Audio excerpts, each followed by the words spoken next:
80% de matériel destiné à compléter les lignes de transport et le réseau de distribution du site Kakobola sont gardés à l'entrepôt Sambilanga 1 et 2 et à l'office de route de Kikwit. Le ministre des Ressources hydrauliques et électricité, Olivier Mwende-Mkaleng, accompagné d'une forte délégation des élus du peuple, ont dû faire le déplacement vers cette province, question de suivre de près l'évolution du projet Kakobola.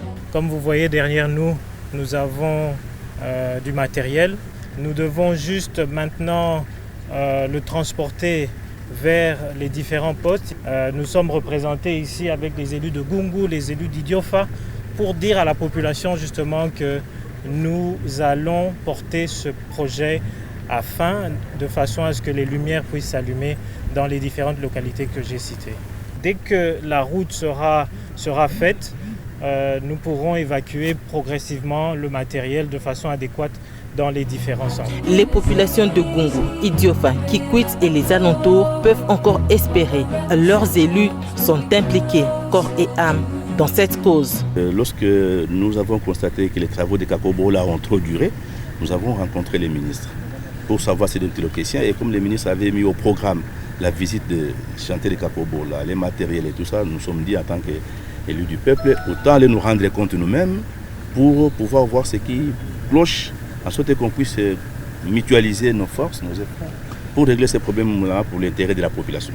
Nous avons visité, l'impression est bonne quand on a... Ce que je fais, c'est les contrôles. Les travaux piétinent, surtout parce qu'il y a un financement qui traîne.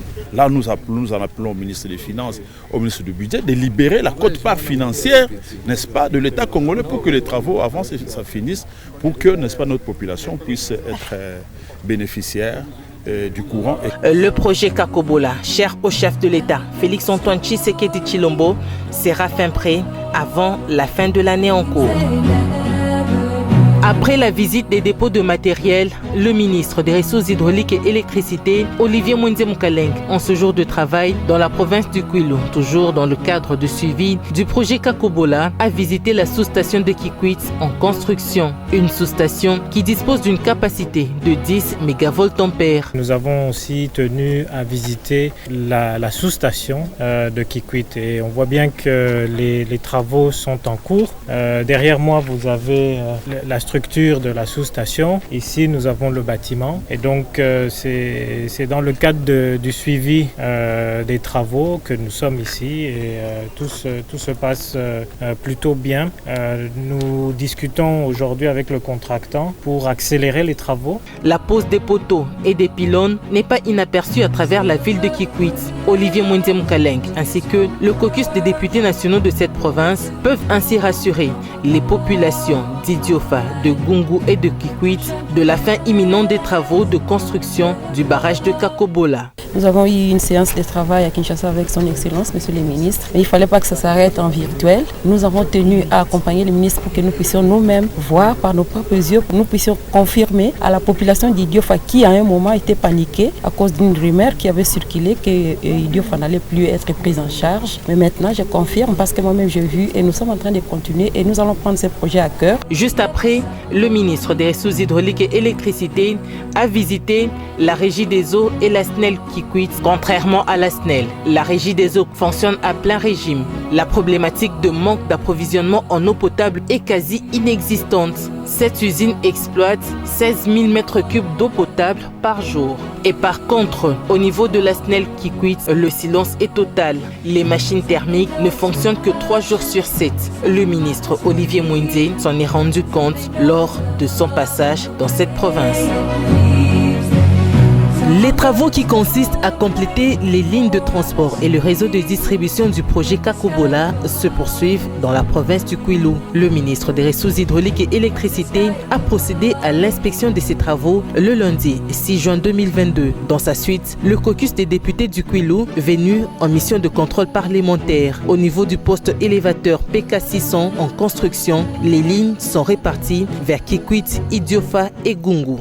Ça, c'est la ligne qui vient du point PK600 en direction de Kikwit. Et nous voyons bien que les pylônes sont déjà érigés. Sur 256 pylônes, nous en avons 104 qui sont déjà érigés, avec 117 fondations déjà complétées. Une fois que le matériel va arriver, on pourra compléter cette ligne. Le coordonnateur du projet GCK, Fulgence Mutombo, a fourni des explications quant à la construction de ce poste. Nous sommes au poste de PK 600. C'est un poste élévateur. Donc, sans ce poste ici, Idiofa ne peut pas avoir du courant, Kikwit ne peut pas avoir du courant. Donc, le courant partira de la centrale de Kakobola avec 2 ternes. 33 kV jusqu'ici.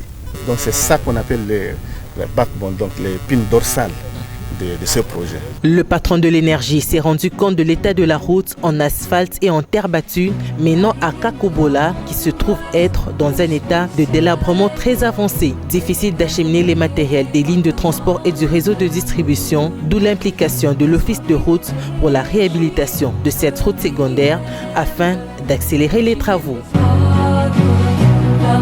Mobilisée comme un seul homme, la population de la cité de Gungu a réservé un accueil chaleureux au ministre des Ressources hydrauliques et électricité, Olivier Mwenze Mukaleng. Toutes tendances confondues, les habitants de ce coin attendaient de ce membre du gouvernement un seul message, celui en rapport avec l'avènement de l'électricité. Na cadre ya visite ya projet Kakobola. Je suis porteur d'un message du chef de l'État envoyé pour vous dire que le projet Kakobola doit être achevé. Soyez-en rassurés. L'élu de Gungu, l'honorable Rombo Fumbani, a dans sa prise de parole procédé tout d'abord par la présentation de ses collègues tout en expliquant aux siens le bien fondé de l'électricité. Toutes les réponses aux préoccupations qu'elle a, de la bouche autorisée, celle du ministre. Mais je ne suis pas un exécutant. L'exécutant, c'est le ministre avec ses services. Et donc, ce que la population attend de moi, c'est ce que je viens de faire aujourd'hui. Et ce que nous venons de faire comme contrôle des matériels et du réseau, nous pensons, avec l'engagement que le gouvernement vient de prendre, Gungu, ce n'est plus pour longtemps pour l'électrification. Je remercie la population pour l'accueil. C'était brusque, mais j'ai vu qu'ils sont quand même venus souhaiter la bienvenue au ministre. L'un des moments forts de la journée était la visite par le ministre et la délégation qui l'accompagnait du musée national de Gungu.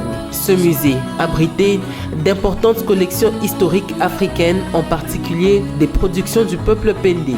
Musée détruit à l'époque par un feu d'origine inconnue. Le ballet Pendé a défilé l'un après l'autre pour souhaiter la bienvenue au patron de l'énergie. Olivier Mwenze a également eu une séance de travail avec les chefs coutumiers de la rive gauche et droite du barrage de Kakobola. Ces derniers souhaitent que leur secteur soit éclairé. La délégation de ces autorités traditionnelles a remis un présent au ministre Mwenze en signe de reconnaissance.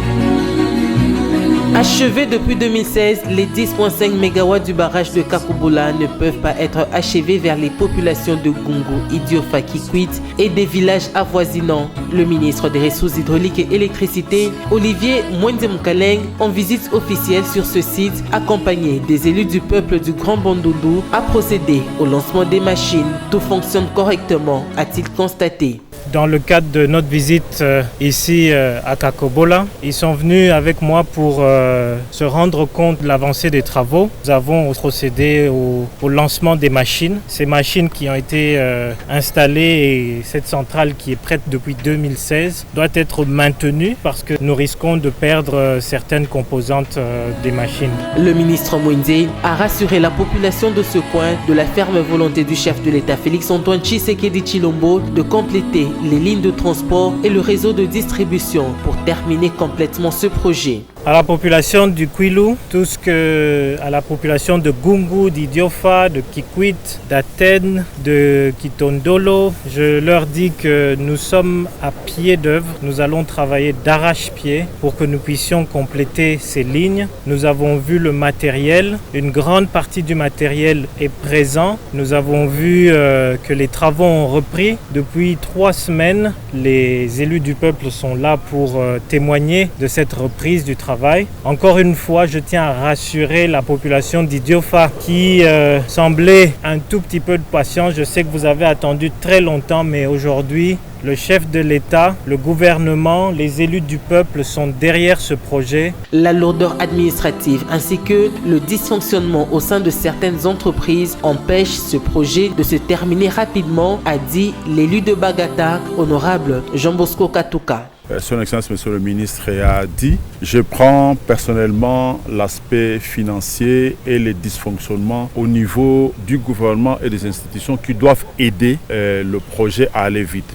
La DGDA qui est un service de l'État congolais, qui bloque le matériel financé par l'État congolais, c'est tout simplement inadmissible. Boulungu, il faut se dire aussi, ça s'étend aux alentours de Kikwit. Kikwit 4 fait partie de la circonscription de Boulungu. Lorsque Kikwit sera servi, il y a une partie de Boulungu qui sera également servie. Boulungu, c'est, je peux même dire, la zone industrielle du Kwilu. Parce que dans les temps, à Boulungu, c'est là où nous avons toutes les huileries. Les huileries, lorsqu'on disait que la province du Kwilu produisait 60% des revenus nationaux, c'était à Boulungu. Pour rappel, la pose de la première pierre du barrage de Kakobola construit sur la rivière Lufuku a eu lieu le 21 octobre 2011. Ce barrage pourra générer des millions de dollars à l'État congolais. Son non-utilisation, faute des lignes de transport et du réseau de distribution, constitue un manque à gagner pour l'État congolais. Le passage d'une autorité gouvernementale dans ce coin du pays n'est pas un fait ordinaire. Olivier Mundi a été chaleureusement accueilli lors de son arrivée sur le site Kakobola par une